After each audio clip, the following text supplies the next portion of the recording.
Hello and welcome once again to another video.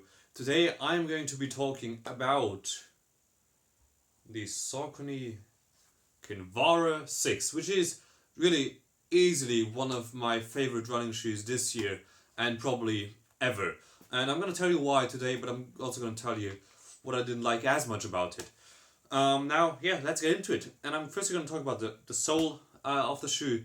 Insole, midsole, outsole, and then we're going to talk about the upper. Now I'm going to tell you what I think it is good for. Now, the sole is cushioned rather softly, but it's not like anything like a GT 2000 or Cumulus of A6 or one of the softer shoes. I mean, it's sort of in a mid kind of range of cushioning, which is still very responsive and sometimes even firm, but very comfortable still, and it's not anywhere near a racing flat when it comes to cushioning. So that's a good bonus. You could compare it maybe to a DS Trainer by A6. Now, let's continue. Of course, the interesting thing about the cushioning in this shoe is that the cushioning in the heel is a bit softer than for the rest of the shoe. This is because throughout the entirety of the shoe they have their EVA Plus foam being used, which is nice and soft, but also very, very lightweight.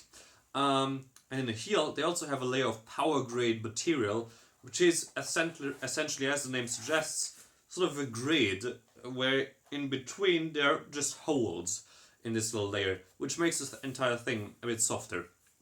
Even though that's not always the case necessarily when running, or it doesn't really feel like that. But that's not a bad thing, especially because of the nature of this shoe, but I'll get into that in a second. Now, as I have it in my hand, this is the insole, standard insole. Has some holes dotted in there for moisture dispersion or whatever. Does the job. Didn't come out of the shoe during runs like the Nike racer did during the Berlin Marathon. So yeah, did its job, very comfortable, and even after 500 kilometers it doesn't feel like it's worn out or broken away too much, so that's very nice. And still, yeah, didn't really get sweaty in there or anything. So yeah, that's good. Now let's continue with the midsole.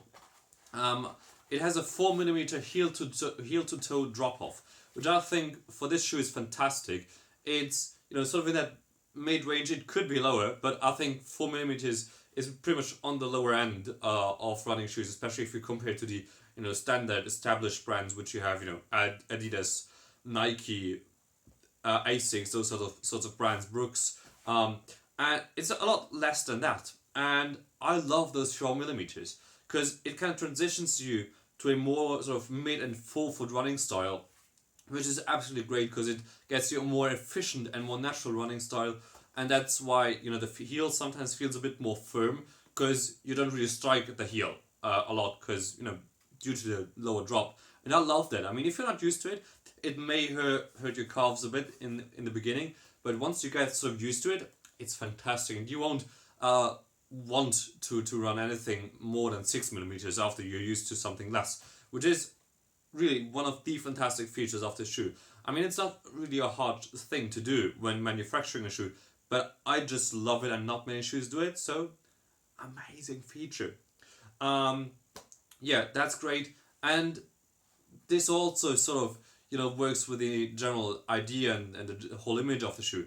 It's rather flexible, lightweight, semi-soft cushioning, makes it a good daily trainer. But I'm getting ahead of myself again. Gonna talk about that later. So yeah, midsole, absolutely fantastic, phenomenal, and even now after 500 kilometers in that shoe, it feels still very soft and comfortable, and not worn out too much. Now let's get to the outsole. As you can see, there are only parts of the outsole covered in outsole rubber. This black rubber right here in the heel and the front is a bit more durable, whereas the blue rubber right here through the midfoot and the forefoot are more grippy, so to speak.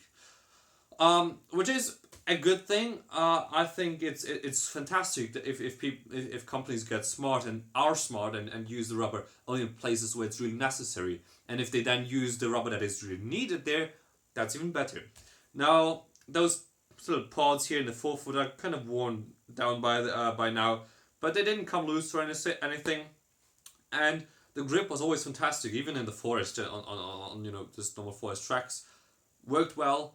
On the road, absolutely fantastic. And even where you have this EVA exposed right here all over the place, it doesn't really wear down at all. I even can see the initial minimal structure on the very outside here. It's still left, and even when it was wet, it was still very grippy. And oddly enough, during a race in the wet when I was wearing this shoe, I had surprisingly so more grip on the cobbles than many other runners did with their racing flats.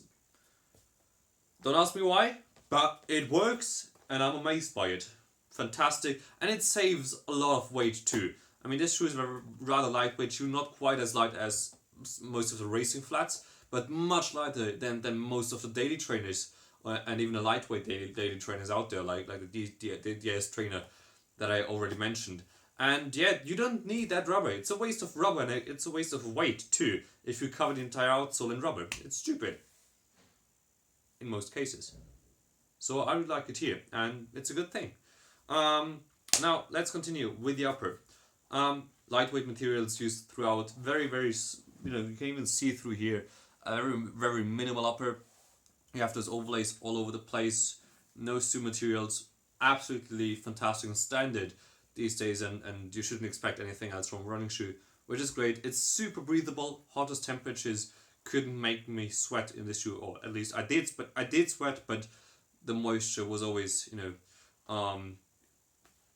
taken care of by the shoe, which is great. And I think more shoes should use this kind of material, like the Hoka's use in most cases, which is very minimalistic and all you really need. And many other manufacturers do some fancy engineered mesh stuff, which is cool, but this works and I like it. The overlays are very soft, and previous versions had the issue that it used to kind of come off the shoe, but not a problem in this case, so that's great. It also has this Pro Lock system here, which really locks in your midfoot. Many people don't like it, but I actually did like it. And it supports you. It really secures your midfoot and gives you a strong hold.